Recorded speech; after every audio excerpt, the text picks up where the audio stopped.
To more Gran Turismo Sports Specialtatin.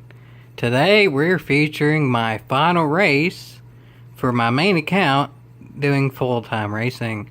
I've already done a video explaining why that is, but pretty much to sum it up, the new penalty system has not done enough to warrant me racing full-time on my main account because it's not all that fun anymore. Seems like the more I race, the more my driver rating is on a downward spiral. And honestly, the content is just better on the alternate account because I can race more how I want. And overall, the competition is just overall better. I'm not either running away from races or getting ran over. It's more of an actual competition. So anyway, this is my last full-time race for this account, and it's a pretty good way to go out. I got the pole. I ended up 5th in the Americas region for this particular race. And this particular race is Dodge Challengers at Willow Springs Big Willow. Pretty good combination. In the future, I may do a race like this on my main account, but y'all can take this as you may. After this race ended, the next race that I did on my main account was the Audi TTSs at Tokyo Expressway Central Outer Loop. Y'all know how long of a gap that is in between races, then y'all can make your own judgments on that. But anyway, that's the gap. Obviously, there's no correlation to that. I'll just do the races that look like I can actually compete in with my main account. And just that happened to be the gap for that particular time in the amount of races between, like, not doing them. Between this and TTS is at Tokyo Expressway Central Outer Loop. But anyway, to this race is looking pretty picking good for second, which is good for me because I'm in first. And it always looks pretty picking decent just because, well, the vehicles do. Dodge Challengers look cool. These are the stock Challengers, so you can't put your own liveries on it, or I'd have the Mopar livery on it. But, well, I am running the Plum Crazy colors with the black roof and, like, the stripes and all that. So, they definitely don't look bad. If somehow you succeed in making a Dodge Challenger look bad, you're doing something terribly, terribly wrong. But nobody has succeeded in making them look bad here. They all still look good, but that driving didn't exactly look the dandiest, but whatever, moving on. Feel a bit sorry for that driver, but the other drivers don't necessarily, so everybody's just moving on their merry way, and that's what I'm doing too, being out in front. That helps me a little bit, I'll admit. I'm not all that disappointed in that necessarily, but that also probably means it ain't gonna be the dandiest racing for first. But as long as the racing stays good throughout the rest of the pack, I'm fine with that. This was actually the very last race I did when I was still doing full-time racing. I did like a race or two after it, but honestly those were pretty much runaways. I mean, this is also getting to be a runaway, but like even the rest of the racing wasn't as good. So I chose this particular one to actually do. And I'll admit, one of the reasons these races were more runaways for me is because this was right after the sportsmanship rating debacle that I discussed in previous videos that I don't really feel like going into right now. I don't really feel like that driver felt like going into the sand there, but neither of us seem to have a choice in the matter, so we're both dealing with it as good as we can. And it's not downright terrible, it could be worse, but I think we're both making app changes to make it as good as we can. Make the best of a bad situation is pretty much how you describe Gran Turismo Sport mode when you have a high driver rating. I'm not even necessarily bragging about a high driver rating because it used to be about 8,000 points higher. Literally.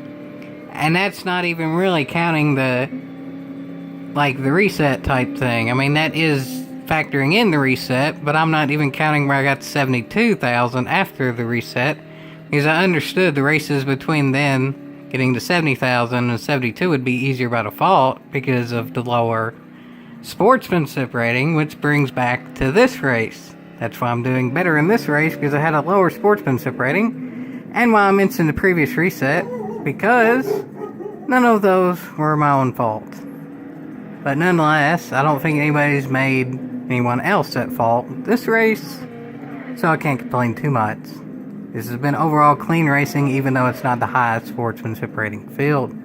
Because honestly, I think a lot of the times it's not completely up to the drivers if their sportsmanship rating fault. Sure, some of the time it is, but not all the time. So just because you have a lower sportsmanship rating doesn't necessarily mean you're a dirtier driver. It all just depends on the person and the circumstances. So I'll hold every 110 equal standard. Hey, he's actually waiting up for him though. I'll give him credit where credit is due. At least that driver waited to give the position back. So I can't really complain too much. They did what you're supposed to do if you make contact there, so whatever. Again, moving on. I guess that's, again, making the best of a bad situation. Yeah, there's a lot of bad situations now with GT Sport mode. Seems like even PD is attempting to make the bad situation better, but still failing. Again, I don't know what their actual end goal is with the overall penalty system and sportsmanship rating system and all that. I don't know how they actually want it to be, but I really don't think they've got it to where they want it to be yet either. I don't even know if they're capable of doing that at this time, but I'm still capable of racing on the other account, so... Anyway, back to this race, now that they all kind of got more of a pack going after that bit of a slightly dirty move that ended up okay because he gave the position back. All kind of ended up working out because this is actually a decent pack going right now. Can't really complain about that. Some nice racing there for a pretty high up position, and I'm running away with first. That's how I'd want my races to be. If I'm going to run away anyway, it may as well be good battling throughout the pack, and well, this is. All in all, I'd still rather race for first and then win it in a tight race, but I mean, I'm not going to slow down on purpose though either, so this seems like the best of, well, that situation, and it's not that bad of a situation in these circumstances because, I mean, just look for yourselves, folks. This ain't bad racing, is it? And I'm showing this in this view too because penalties didn't really play that big of a part in this race. I think there were a few. I don't really think they affected the final positions of any drivers that I'm aware of or can remember. So, yeah, that's good. And this pass may be good.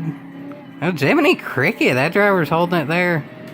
On the outside, I was able to cut back in front. I really was not expecting that. A lot of times if a driver gets on the outside at this part of the track, and especially when there's a car on the inside, it doesn't really end too good for the outside driver. But that driver actually made it work and got a decent run on the driver in front there.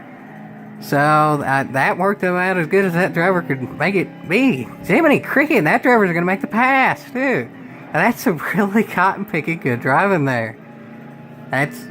bravo. That driver is now in second. I don't know if I'd be quite that confident, honestly. Luckily, I have the skill to not worry about needing to be that confident, but Jiminy Cricket, that was a move and a half right yonder, because it really involved two spots there.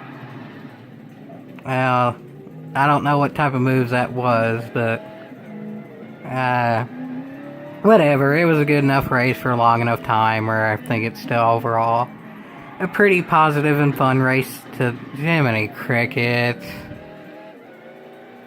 Well, that was a bit... I went back there for a reason because I thought that was minimal contact, like not on purpose, but I'm not so sure on that, honestly. Well, as I said, I didn't know what kind of move that was, but looking back, y'all can make your own assumptions on that, but nonetheless, there's really no assumption needed here. I'm indeedy dandy gonna get the win, and what will pretty much be my final race of running a full schedule. And it was decent racing throughout the rest of the pack too, and about the best vehicles and track combination there is. GT Sport doesn't have the most vehicles or tracks in the world, or the best penalty system in the world, but all things considered, I think this race turned out about as good as it could for circumstances being lower sportsmanship rating and all that as well. I'd say this went pretty cotton-picking well overall, and that seems like as good a way as PD will allow it to end for my main account, honestly. And is that worth a yeehaw? For me, sure. I think there may have been a few drivers throughout that race who might not be exactly thinking it's a yeehaw for themselves, but at least they didn't get screwed over by the penalty system when they got wrecked, either if it was an intentional wreck or not.